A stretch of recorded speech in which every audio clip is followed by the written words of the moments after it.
Welcome to another episode of the Nonprofit Show. We are thrilled that you have chosen to spend your time with us either live or watching the recording. We always want to say thank you to our presenting sponsors. They believe in us. They allow this conversation to continue on our episodes here, as well as the sector at large. So these sponsors that you see here on your screen believe in the work you do. They're there to support you. They're there to serve you. So please do go find them, like them, follow them, and give them some love for everything that they do in our sector. We want to welcome, of course, Julia Patrick. This was her brainchild. She said, I have this crazy kooky idea. It'll last 2 weeks. And here we are on episode number 214. Wow. So 214, but who's counting? Julia is the CEO of the American Nonprofit Academy, and I'm very grateful to serve alongside as her co-host. I'm Jarrett Ransom, also known as the Nonfit Nerd, CEO of my own consulting group, the Raven Group. So we want to welcome today's guest. You got to know a little bit about him in our Chitty Chat session, but Gary Knight joins us as the Executive Director of San Diego Futures Foundation. Welcome to you, Gary. Good morning, and thank you for the invitation, the opportunity to be here. You know, Gary, we are so excited to hear what you have to say because 20 years of an organization is a milestone for anybody in the nonprofit sector. But 20 years of an organization that was dedicated, that has been dedicated to technology has got to be almost unheard of. We're one of the few. There's organizations that have been around for a while, but when you look back at our history, there haven't been, as you say, a lot of organizations that have been around for 20 years doing this work. It's somewhat unique.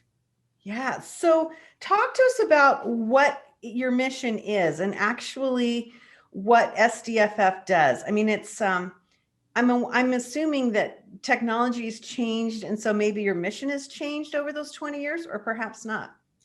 Well, it's so when our board formed us, they had one overarching view, and this was to improve lives through technology.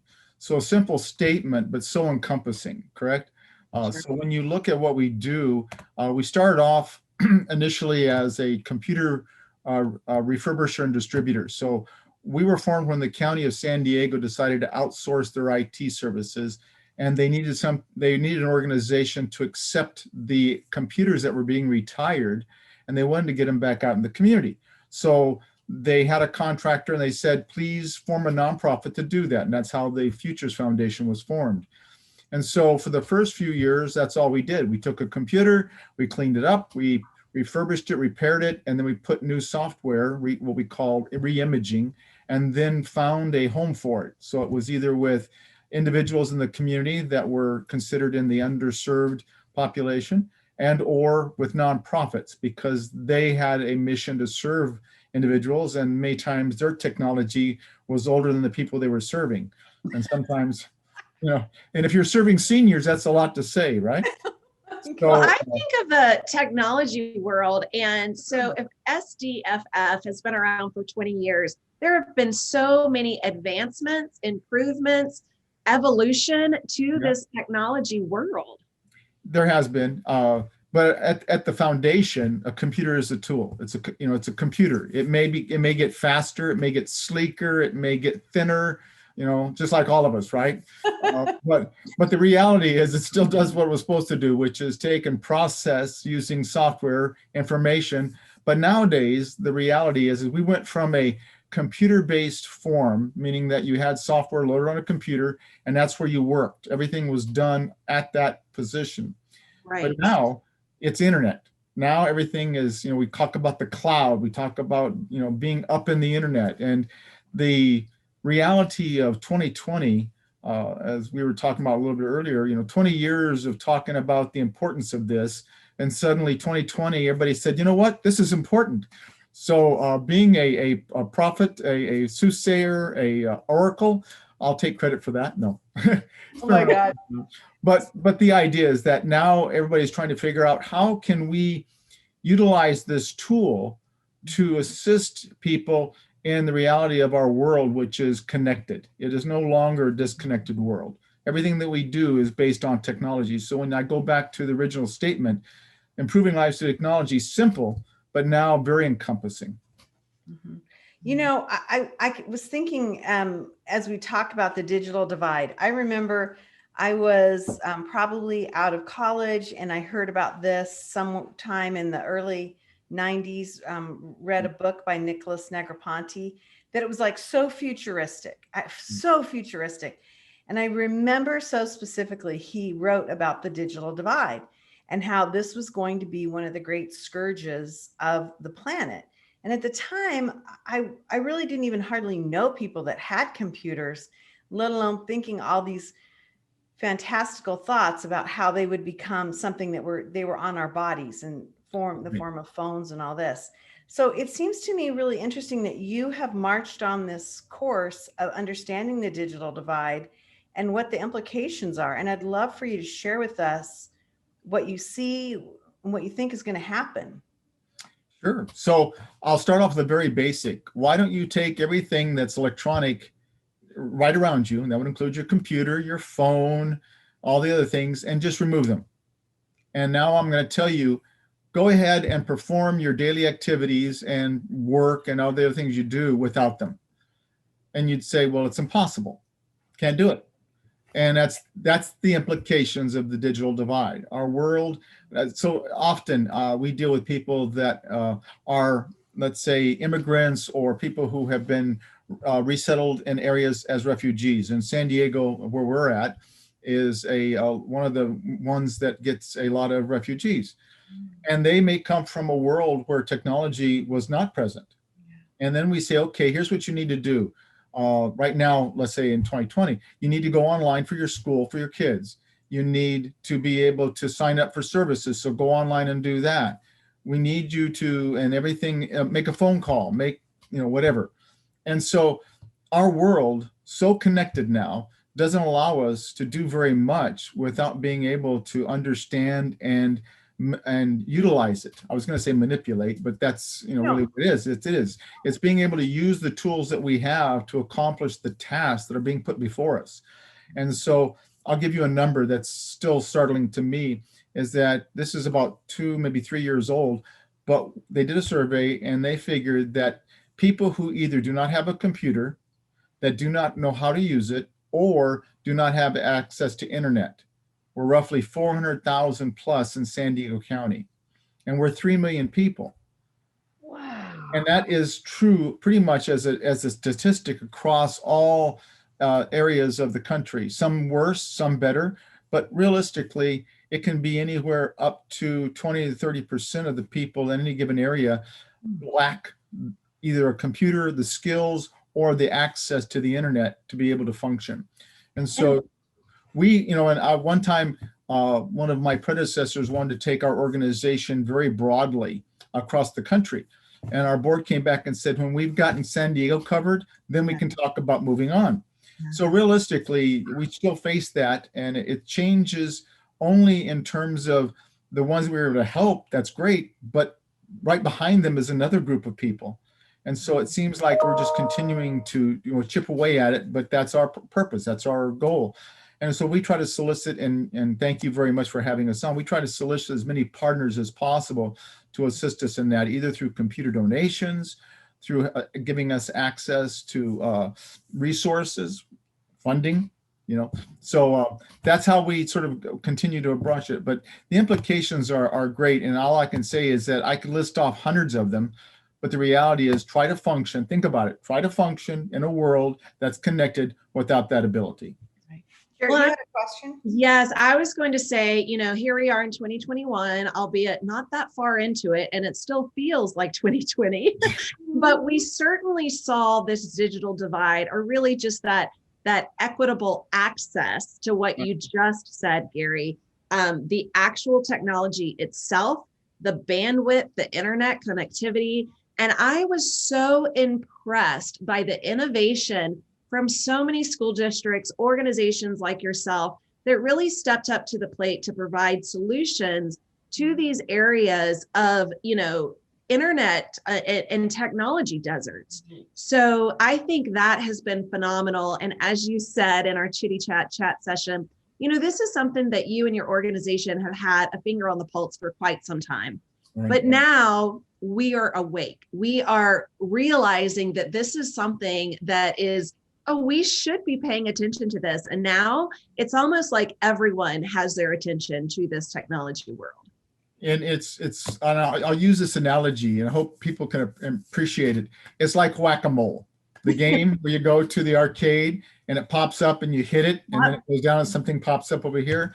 So every time we think we've got something addressed, something new pops up. Sure. Right. So as we're dealing with the internet, one of the things that came up, and this is something we're working on very aggressively right now in terms of trying to address it, and that is we put out literally thousands, if not hundreds of thousands of computers into the community from various sources to address the digital divide in regards to students K through 12 and going to school. Well, think about it. You don't have a lot of experience. You haven't had a computer in the past. So we give you this box and we give you an internet connection. We say, go. And you're saying, okay, how? Yeah. So I don't know how to use it, and therefore I've got to make it work. So I see on the screen, that's exactly right. We have to provide digital literacy training. We have to teach people now how to go about using this box, this thing that was dumped on your doorstep, how to connect it up to the internet, and then how to make it work to you. And I'd say that we are failing. And what I mean by that is that the statistics right now, and it has a lot more to do just than knowing how to use a computer, but the statistics are that almost half the students that are taking online courses aren't doing well. They're not thriving. They're failing. And because of that proficiency, if I'm hearing you correctly, it's really that literacy and proficiency when it comes to technology. It's part of that. Okay. I'd say part of that. Part of it is there's a technical side. So as we've dumped these things on your desk, what happens if they don't work properly? Mm-hmm. Who do you call? Well, the school district started getting thousands and thousands and thousands of calls, and they had 3 people that were not designed to answer those kinds of calls, trying to respond to them. So a majority of them weren't getting answered. And so that's one of the things we're addressing now is, can we help by providing technical assistance? Once again, we've been doing for years, but we don't have the capacity within ourselves to do it. And then the other part of the whack-a-mole problem is that the internet, and I'll use this example, we were so proud that we've been able to get schools and libraries being able to extend their Wi-Fi. Sure. And then we started working with a group that was trying to address those that were homeless or are very transient. Mm-hmm. And if they're not there long term, how do they get internet? And they have children. It's not like, they don't have families. Right. So we started working with them to acquire Wi-Fi hotspots that could be taken out to families and be able to address them. So these can be hooked up pretty much anywhere. As long as you have wireless capability, 4G connectivity through a phone service, you can connect up to a wireless hotspot. And so going back to what we're talking about, technology is broad, but it has to have all the components put together to really make it usable. And so that's where we sort of come in and try to address the various issues that pop up. Some we do successfully, some we do fairly well, and some we're still struggling at trying to address the uniqueness or the unique problems of both from the technology standpoint, but also the user standpoint. Gary, I'm sorry, go ahead, Jared. Well, I have a question, and I'm a mother. I have a 10-year-old son. You name the device, he has it, right? So, but what does your organization do or provide support when it comes to that security and safety? Right. So one of the things that we spend a lot of time on, and we've had to transition like everybody else from in-person classes to online classes, but we provide a regular courses on cybersecurity. And so I'll address your particular problem, which is your 10-year-old or your 12-year-old child having fairly free access, right? And they're vulnerable. And so part of it is working with parents to understand what tools are available to them to be able to provide guidance and oversight in their child's connection, because it's a pipe. The internet's a pipe, and unfortunately it's good, and it can also be very bad. Sure. And so now take it. What about a person who's 75 or 80, didn't grow up with technology, sitting at home, and like my mother who was in her 90s, gets a call and somebody says, we're from the IRS or we're from the Social Security. We need your Social Security number. Yeah. Well, she grew up in a time where it's trusting, right? So if they're on the phone, they're calling, they say they're from the IRS, they may be, they must be legitimate. So she starts to give them their information. Sure. And fortunately, my wife was available and stopped her immediately. But how many times is that replicated across the country, and people losing their life savings? And absolutely. I do that every time I'm with my mom, who is in that age bracket. I take her phone, I clean it, first of all, like literally, like, what are all of these ads that you're getting? Just crazy, crazy promotionals. I clean it, I put some measurements in place, and then it's like, okay, one, this should be running a lot faster now. Yeah. Two, I've put some own security measures for you, because this is not stuff you need clogging up or really access to, because if you hit the wrong button, the wrong link, the wrong whatever, yes, there is so much, possibility that could be dark. Yes. So we try to address it from a positive standpoint, but it's trying to teach people first be aware, and then how to utilize the tools that are there to help them stay safe, well, as safe as possible, because let's be realistic. Every time we create a defense, there's somebody out there trying to figure out how to break it. Yes. So that's part of it, is trying to also stay up with the available resources that are out there. Gary, let's switch gears a little bit and talk about your e-waste recycling program. You mentioned when we first got chatting about how that was the genesis of your organization. Right. You were refurbishing pieces. I have a question about how long technology, the actual hardware, what the lifespan is. Because I'm amazed at how short term our hardware is. It seems like, you hear a lot of times like 3 years and you're behind the curve and you need to get, new stuff to run your business or your organization. And I'm wondering if you could kind of talk about that. Sure, I'd be glad to. So the reality is that 3 years is a pretty common number utilized by business and industry, because 3 years is a lease period typically, right? You take your computer, you divide it up in 3 years.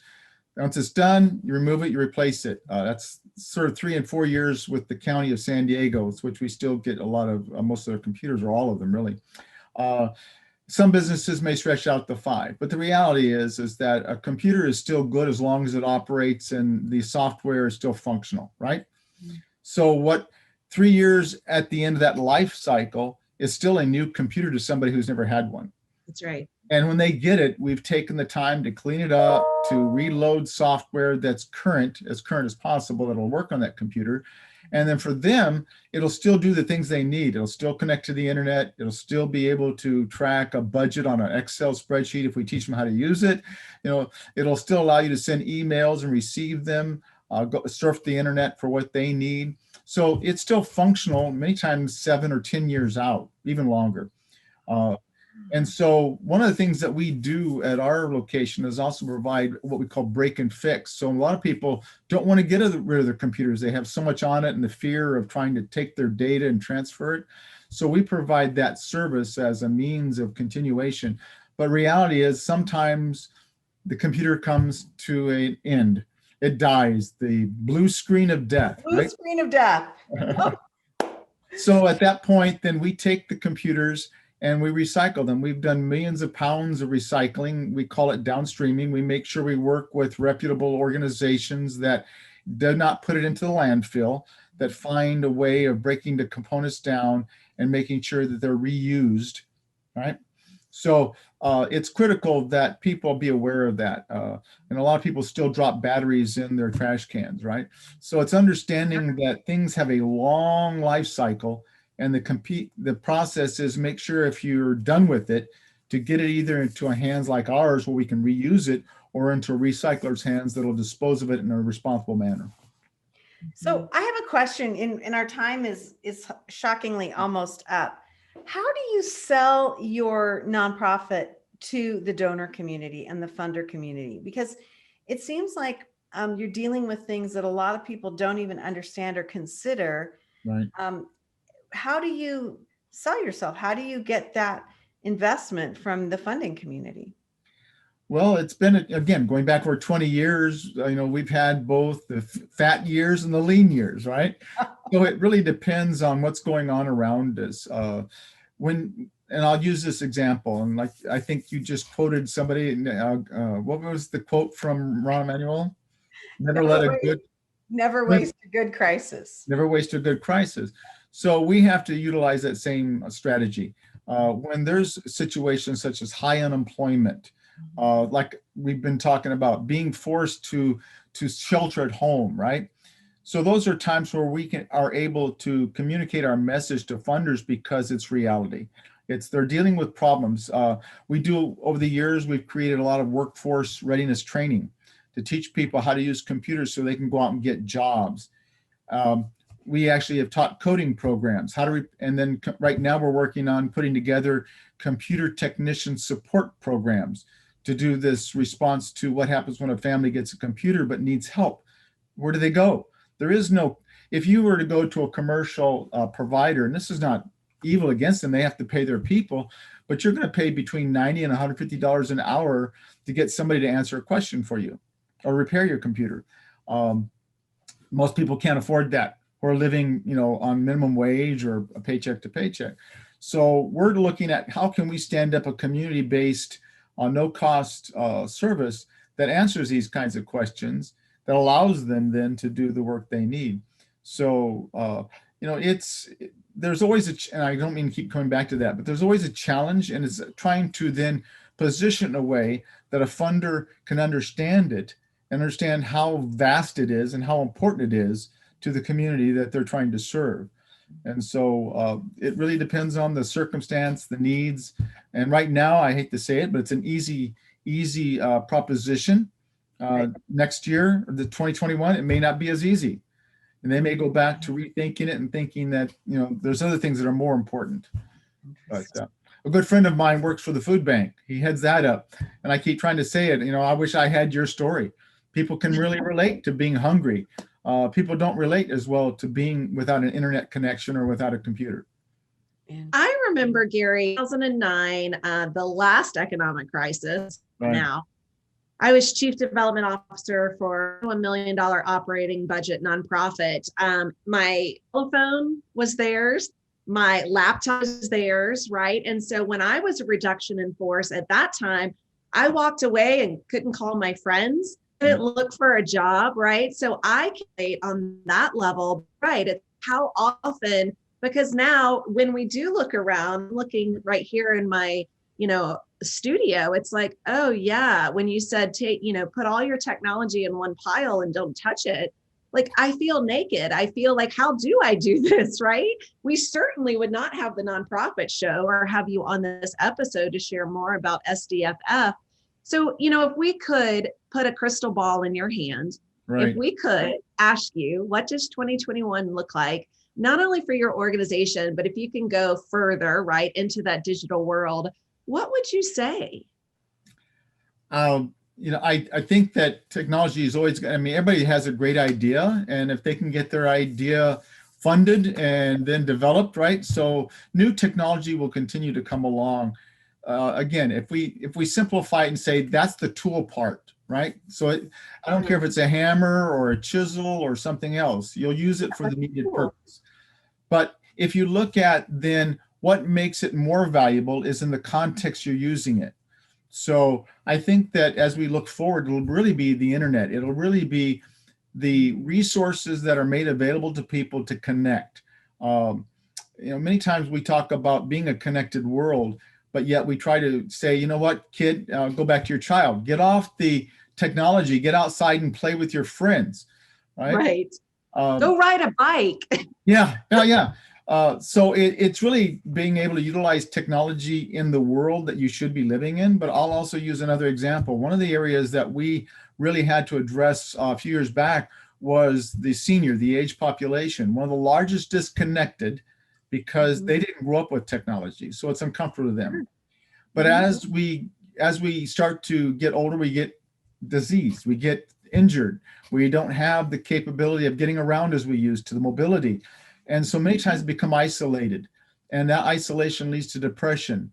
And that depression leads to lack of staying up with their health, the treatment plans they're put on. They disconnect from families and friends. So being able to provide technology into that space has been very important to us, for both the physical health and the mental health of the seniors that we serve, and then trying to teach them how to use a computer. And that becomes trying to teach, going back to the joke, trying to teach a 5-year-old. They haven't grown up with it. So we have to start from the very rudimentary basics and teach them, here's how you turn it on. Here's where to plug it in. Here's how to, get online. Here's how to use the emails. Here's how to use, whatever the features are, Facebook, Twitter, whatever it is that they're using to connect up with their family and friends. Those But are constantly changing. yeah, so I think that the crystal ball side of me is not so much the tool itself, the computer or the technology there. It's more about how it's going to be used appropriately, responsibly, and then how does that change as we look out to all the various community needs, and then how do we address them appropriately? Right now, one of the big things we're hearing about is social equity or racial equity. Well, guess what? The computer is a neutral platform. It doesn't show race or it doesn't show social equity. So we're trying to teach people how this could be a tool to address those kinds of problems. One of the things we dealt with very early on is what happens when someone comes to this country and doesn't speak the language well? Well, guess what? Translation programs are built into our software. So they can actually type something in their language and translate it to English so I can understand it. We do a lot of work. One of our training programs we've been doing for the last 5 years is we call our adaptive technology. We work with blind or near blind people to teach them how to use a computer, then how to use the software. Well, think about this. What happens if I received a letter in the mail and I was blind? I'd have to find somebody to read it to me. Nowadays, you get an email and there's software that will translate that email into sound that you can hear it and then be able to respond to it. So the world of connectivity has really made a major difference to the blind and near blind. So now we train them, and many of them are going out and getting jobs. We have, I think, 3 of our trainers that used to be students of ours that have learned it and now are training others in how to use it. So what I'm trying to get to, it's really demand of what's needed, and that's how we'll try to respond. And I think that will just change as our needs continue to evolve and are identified by organizations like ours about what's really important. How are we going to address it? Amazing. Gary, this has been fascinating. And I think it's been so timely. I want everyone to see sdffutures.org, their website here. It's a great site. It's really an interesting thing.